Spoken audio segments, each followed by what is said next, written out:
One of the things that I think that Lexington Regional Health Center stands for, aside from quality and excellence, is really doing the right thing for the right reasons. Working at Lexington Regional Health Center is just such an honor because we have such great administration that supports us in our new processes, and they are truly passionate about taking better care of not just our patients but also our community. The population here in Lexington is very diverse. We have a large Hispanic population and also a large Somalian population. So when we are really looking at care coordination, we really need to look at all the different aspects of this diverse population and ensure that we're teaching them in a way in which they understand. So we really wanted to have a team approach to the care we provided, and so we started the transitional care team.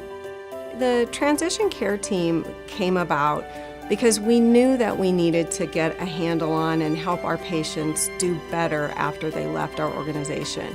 We were seeing a lot of patients coming back. We were seeing patients that clearly didn't really understand what they needed to do to best take care of themselves after they left the hospital. The transitional team is made up of social work, utilization review, care coordination within the hospital, and care coordination within the clinic. So daily they have a care team huddle to get all entities together to really discuss the different aspects of the patient's care so that everybody is all on the same page and can provide the patient the best care possible. Then we also work together as a team to see, is there any outpatient services we could set up for a patient, such as like the diabetic education. So those are all things that we've really tried to focus on instead of focusing on that dismissal, is setting them up for post-discharge services to really prevent that readmission. Brittany Heffley is our Director of Transitional Care, and she has done an amazing job in moving our program forward. And one of the first things that she worked on was really streamlining all of the education to make sure we had a consistent educational process.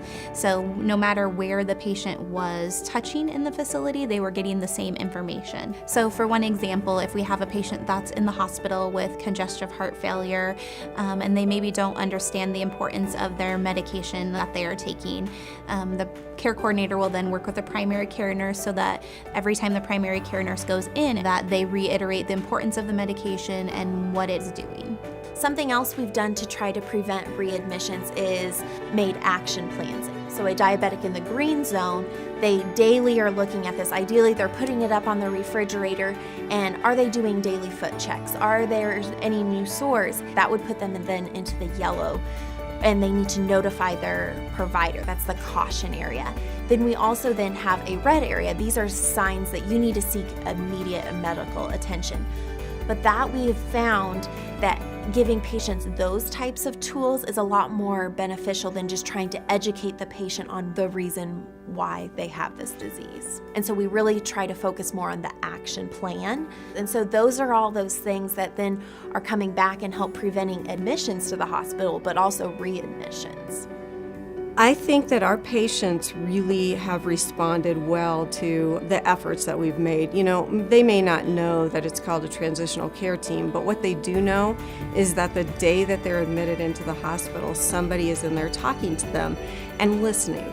They understand that we care for them at such a deeper level than just getting them out our door. We really strive to work on communication, because we all know communication is where a lot of things fall through, and so that's what we are always trying to improve that process.